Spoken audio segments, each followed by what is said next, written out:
Hi, my name is Lane Patman. This is my professional disposition towards education and teaching in my future classroom. The first question was, what dispositions that you possess will make you a successful teacher? Several dispositions align with Grand Canyon University's College of Education professional dispositions of learners that would make me a successful teacher. First, my commitment to lifelong learning is essential, as it drives me to continually seek new strategies, resources, and knowledge to better support my students. This aligns with the dispositions of commitment to learning, which emphasizes the importance of adopting to new educational research and practices. Additionally, my empathy and respect for individual differences allow me to create an inclusive classroom where all students feel valued, which reflects the respect for diversity of others disposition. I also possess a strong sense of responsibility and professionalism, consistently holding myself to high ethical standards and modeling positive behavior for my students, in line with the professionalism disposition. Finally, my dedication to reflective practice ensures I'm continually assessing and improving my teaching methods to meet the evolving needs of my students. Next, what dispositions do I need to work on before I enter the classroom as a first-year teacher? Before I enter the classroom as a first-year teacher, one key disposition I need to work on is advocacy for all learners. While I value equity and inclusion, I need to strengthen my ability to proactively advocate for students, especially those with diverse needs, ensuring that all receive the resources and support they require to succeed. Additionally, the disposition of self-reflection is an area I need to further develop. Engaging in regular critical self-assessments will help me better recognize areas of improvement in my teaching practices and adapt accordingly. Lastly, the disposition of collaboration is one I can continue to enhance. Building strong relationships with colleagues, administrators, and parents will be crucial in fostering a community-centered classroom. Strengthening these dispositions will ensure I am more prepared to meet challenges of teaching with confidence and compassion. Additionally, what attributes should a professional educator have, and how should they behave? What standards guide them thinking and actions? A professional educator should possess several key attributes, including a deep commitment to lifelong learning, a respect for diversity, and a strong sense of ethical responsibility. According to GCU's College of Education professional disposition of learners, educators should behave with integrity, demonstrating professionalism in their interactions with students, colleagues, and the community. They must create inclusion environments where all learners are valued and supported, which aligns with dispositions of respect for the diversity of others. Additionally, educators should exhibit adaptability, responding to the varying needs of students, integrating best practices through ongoing self-reflection and assessment. The standards that guide their thinking and actions include a commitment to advocacy for students' success, ensuring every learner has the opportunity to reach their full potential.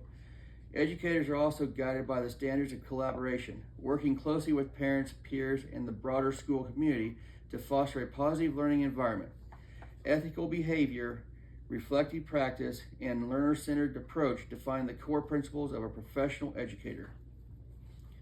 Then how might teachers' dispositions positively or negatively influence the psychological and moral development of adolescents? Teacher dispositions can significantly impact the psychological and moral development of adolescents, either positive or negative.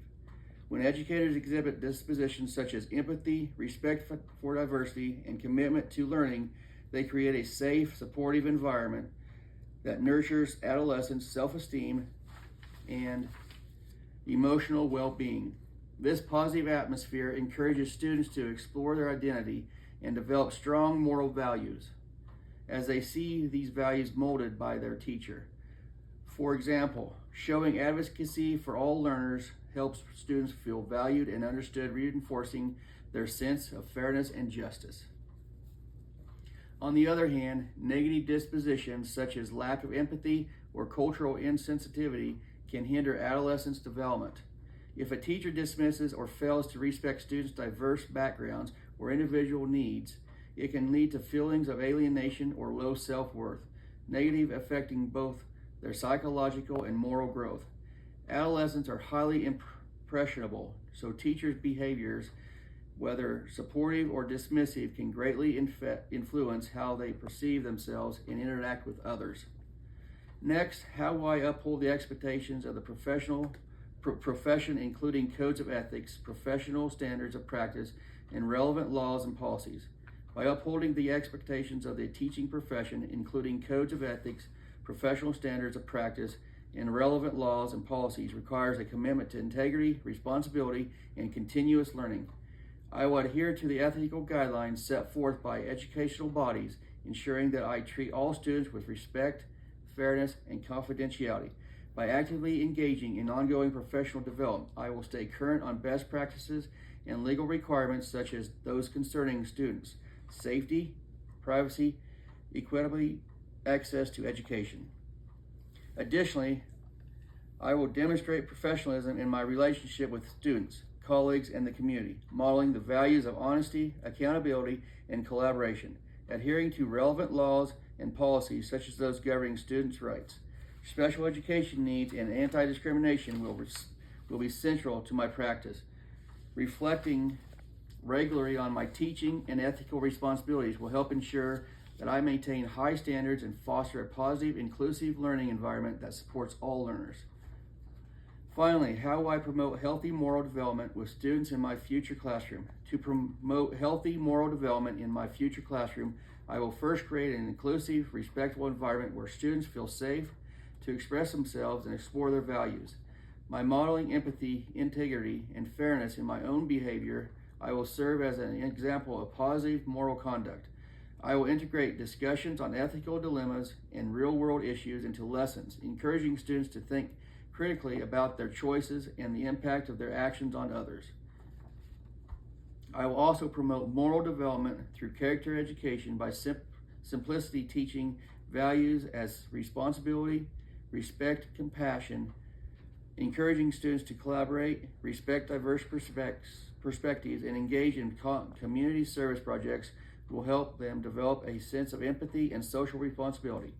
Providing opportunities for reflection where students can analyze the consequences of their decisions and actions will further support growth and morally conscious individuals.